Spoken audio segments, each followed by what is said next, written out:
today we are going to study about the acid and bases concept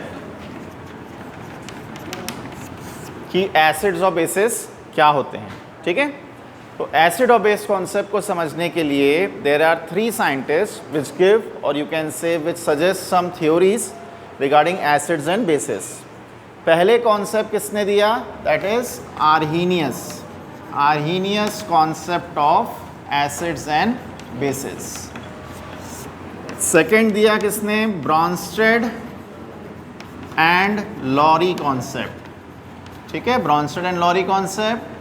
and third one is the Lewis acid base concept or you can say Lewis concept. Okay, so these are the three theories which is given by the 3 scientists or you can say they are combination of scientists. इन्होंने अपनी अपनी theory the regarding acids and basis. अब अपन एक एक करके समझते हैं इनके कॉन्सेप्ट को. पहला कॉन्सेप्ट है एसिड्स एंड बेसिस का, जो कि दिया किसने? आर्हीनियस ने. आर्हीनियस ने क्या बोला? आर्हीनियस ने बोला कि एसिड वो कंपाउंड है जो कि क्या करता है, जब मान लो आपको किसी सैंपल को पता करना है वो एसिड है कि बेस है, तो आर्हीनियस के हिसाब से उन्होंने क्या बोला, आप उस अननोन सैंपल है आपके पास, ठीक, उन्होंने बोला कि एसिड को लो, दैट इज सैंपल को लो और उसको किस में डाल दो?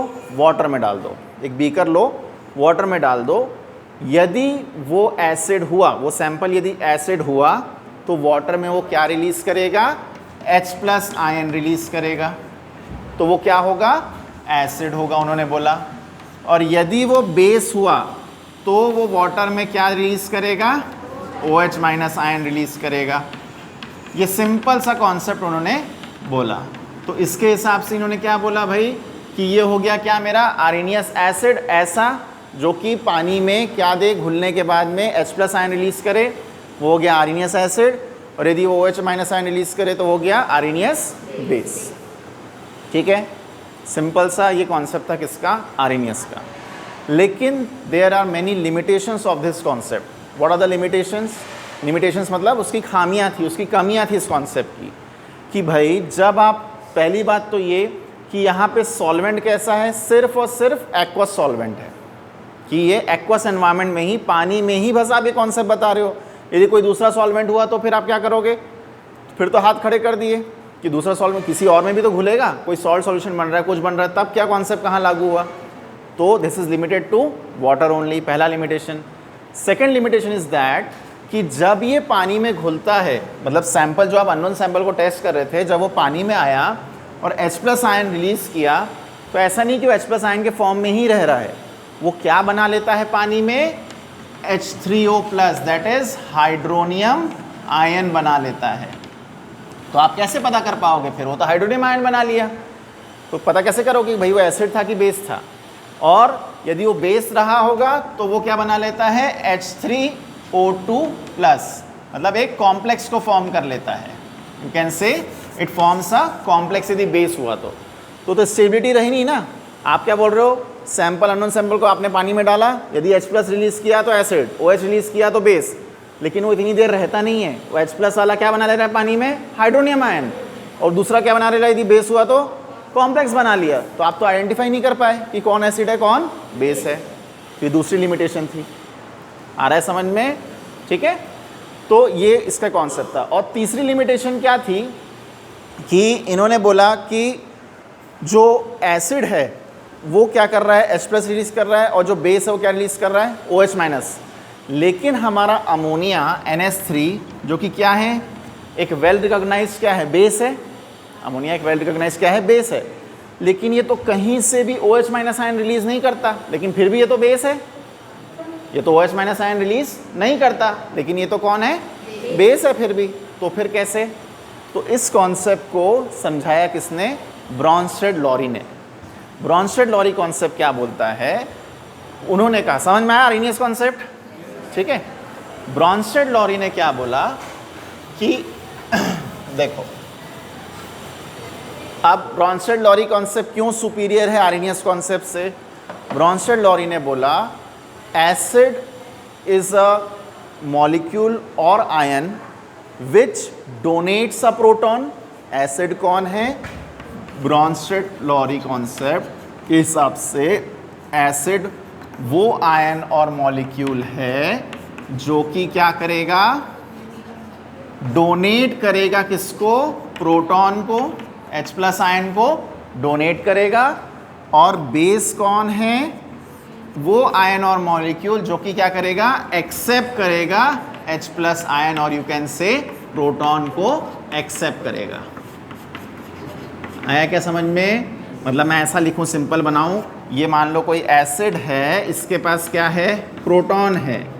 तो ये क्या कर रहा है? दे रहा है प्रोटॉन। तो देने वाला क्या हुआ? Brønsted acid. आ रहा है समझ में? और ये क्या हुआ? यहाँ पे बेस बैठा है, तो इसने क्या किया? उसी प्रोटॉन को एक्सेप्ट किया, तो ये क्या हुआ? दिस इज ब्रॉन्स्टेड बेस हुआ। ये कॉन्सेप्ट बताया किसने? ब्रॉन्स्टेड-लॉरी ने। And this is the well accepted model of acids and basis. ये कौन हुआ? एसिड जो दे रहा है, तो देने वाला क्या हुआ? Brønsted acid. जो ले रहा है वो कौन हो गया? ब्रॉन्स्टेड बेस हो गया। क्लियर है बात? अब जो अमोनिया वाली कहानी थी उसको यदि आप समझोगे तो अमोनिया क्या है? NH3, NH3 है, ठीक है। अब मान लो इसको मैं रिएक्ट कराता हूँ किससे? HCl से मान लो रिएक्ट कराता हूँ, ठीक है। तो अब इसमें यहाँ लोन पेयर इसके पास अमोनिया कितना? 7 होता है। 7 मतलब 2 और 5, तो 1 2 3 4 5, एक लोन पेयर ऑफ इलेक्ट्रॉन है, ठीक। तो अब मैं बोल रहा हूँ ये तो कौन है? वेल रिकॉग्नाइज्ड बेस है। लेकिन हम कैसे बोल रहे हैं भैया बेस है? अभी अपनी पहली कहानी क्या थी आर्गेनियस की? कि बेस वो होगा जो कि क्या करेगा? OH आयन रिलीज करेगा। लेकिन भाई ये तो बेस है, फिर भी OH आयन रिलीज नहीं कर रहा है।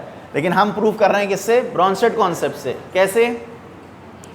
इसने क्या बोला कि भाई बेस वो है जो कि क्या करेगा? प्रोटॉन को एक्सेप्ट करेगा। ये बैठा है प्रोटॉन, ये क्या होगा? इसको ये एक्सेप्ट करेगा। एक्सेप्ट करेगा तो क्या बनेगा? ये ब्रॉन्स्टेड, बोलो, बेस बनेगा। और ये प्रोटॉन को डोनेट कर रहा है, तो ये कौन बन गया? ब्रॉन्स्टेड एसिड बन गया। आ रहा है समझ में? और ये क्या बन जाएगा? NH4 प्लस, ये अरे भाई NH3 था, एक प्रोटॉन लिया तो NH4 प्लस हो गया। या इसको अपन खोल के लिखें तो N और ये H H H और एक H, NH4 plus. This is called as the ammonium ion. ये क्या है? This is ammonium ion plus Cl minus. आया क्या समझ में? तो अभी अपन प्रूव कर दिए कि ये कैसा है? This is Bronsted base and this is Bronsted acid. Reason behind is that it accepts a proton and इसका रीज़न क्या है? ये दे रहा है। क्लियर है? और बनाया क्या? अमोनियम आयन, ठीक। और दूसरा मतलब ब्रॉन्स्टेड-लॉरी कॉन्सेप्ट एक्सेप्टेड क्यों है? बिकॉज पहला रीज़न तो ये हो गया कि ये OH- आयन वाला कॉन्सेप्ट यहाँ नहीं लग रहा है, ये जो डोनेट करा जो ले रहा है H वाला प्रोटॉन वो कॉन्सेप्ट हुआ। दूसरा, ये सिर्फ पानी तक लिमिटेड नहीं है, आप दूसरे गैस फेज में भी ये काम करेगा, ठीक है, इसलिए ये कॉन्सेप्ट भी लागू होता है। तो सुपेरिटी समझ में आई ब्रॉन्स्टेड-लॉरी की? ये चीज़ होती है। और कभी भी लोन पेयर जो देते हैं वो परमानेंट नहीं दिया जाता। जैसे एग्जांपल के लिए आपके घर में फंक्शन है, आपके घर में 10 कुर्सियाँ हैं, ठीक है, मतलब कोई आने वाला है बाहर वाला, 10 कुर्सी आपके घर में, ठीक है। मेहमान कितने आए आपके घर? 6 ही मेहमान आए, ठीक। पड़ोसी के घर में 4 कुर्सी है, तो आप क्या बोलोगे? मान लो आपके घर में 10 कुर्सी है, आपके घर में मेहमान आ गए 12, ठीक है, तो बाजू वाले घर में 4 कुर्सी है, तो आप उससे क्या बोलोगे? भाई 2 कुर्सी मेरे को अभी दे दे, उसके बाद में फिर मैं जब चले जाएंगे तो दे दूंगा वापस। तो वो जो 2 कुर्सी ले जाते हैं लोन पेयर ऑफ इलेक्ट्रॉन जो है उसके पास, वो अपन ने लिया। आ रहा है समझ में? अपने फुलफिलमेंट के लिए, मतलब अपना ऑक्टेट पूरा करने के लिए उसने, एग्जाम्पल के लिए समझा रहा हूँ, उसने लिया और फिर उसको क्या करेगा? बाद में वो वापस कर दे। कुर्सी लाया तो वापस करोगे ना भाई, कि दूसरे घर की ये रख लोगे, वापस करोगे तो वो वापस कर दोगे। तो ये lone pair of electron permanent नहीं होता ट्रांसफर, इट इज़ टेम्पररी होता है। क्लियर है कॉन्सेप्ट? तो दिस इज ब्रॉन्स्टेड-लॉरी कॉन्सेप्ट, ठीक है, ठीक। Thank you.